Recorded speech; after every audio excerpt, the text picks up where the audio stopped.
মা বাসায় ফেরত আসেন এবং দুপুর আনুমানিক 3:30টায়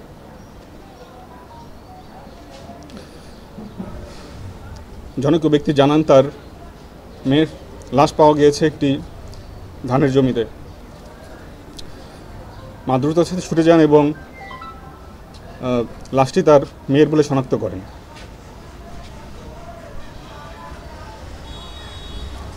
এ সময় জনৈক ব্যক্তি জানান যে তিনি অভিযুক্ত মফিজুল ইসলাম প্রকাশ বা মফুকে তিনি সকাল 11টার দিকে এই বাঁশঝাড়ের ভিতর থেকে দ্রুততার সাথে বের হয়ে যেতে দেখেছেন।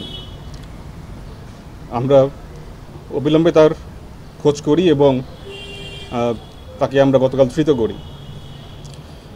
জিজ্ঞাসাবাদে তিনি জানান তিনি ভিকটিমের প্রতিবেশী এবং পুরো পরিচিত এবং এই সুযোগটাই তিনি নেন। তিনি জানতেন কোন সময় স্কুল থেকে মেয়েটি ফিরে আসবে। তিনি রাস্তার পাশেই ছিলেন এবং ফেরত আসার পথে আনুমানিক 11:15টার দিকে তিনি মেয়েটিকে তুলে নির্জন স্থানে নিয়ে যান এবং পাশবিক নির্যাতন করেন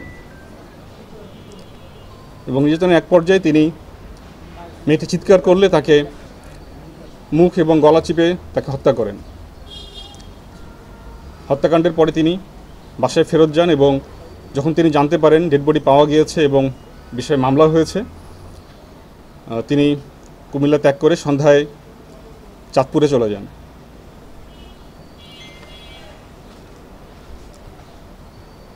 আমরা চাঁদপুর থেকে তাকে ধৃত করি। আমরা প্রাথমিকভাবে জানতে পেরেছি তিনি একজন মাদকসেবী। বাইরে তিনি টুকটাক রাজমিস্ত্রির কাজ করেন, জোগালির কাজ করেন এবং নিয়মিত তিনি গাঁজা সেবন করেন। র্যাব 11 সবসময় সামাজিক যে কোনো অপরাধ দমনের ক্ষেত্রে বদ্ধপরিকর এবং আমরা আশা করি এই ঘৃণ্য অপরাধী অতি দ্রুত তার শাস্তি পাবে। ধন্যবাদ।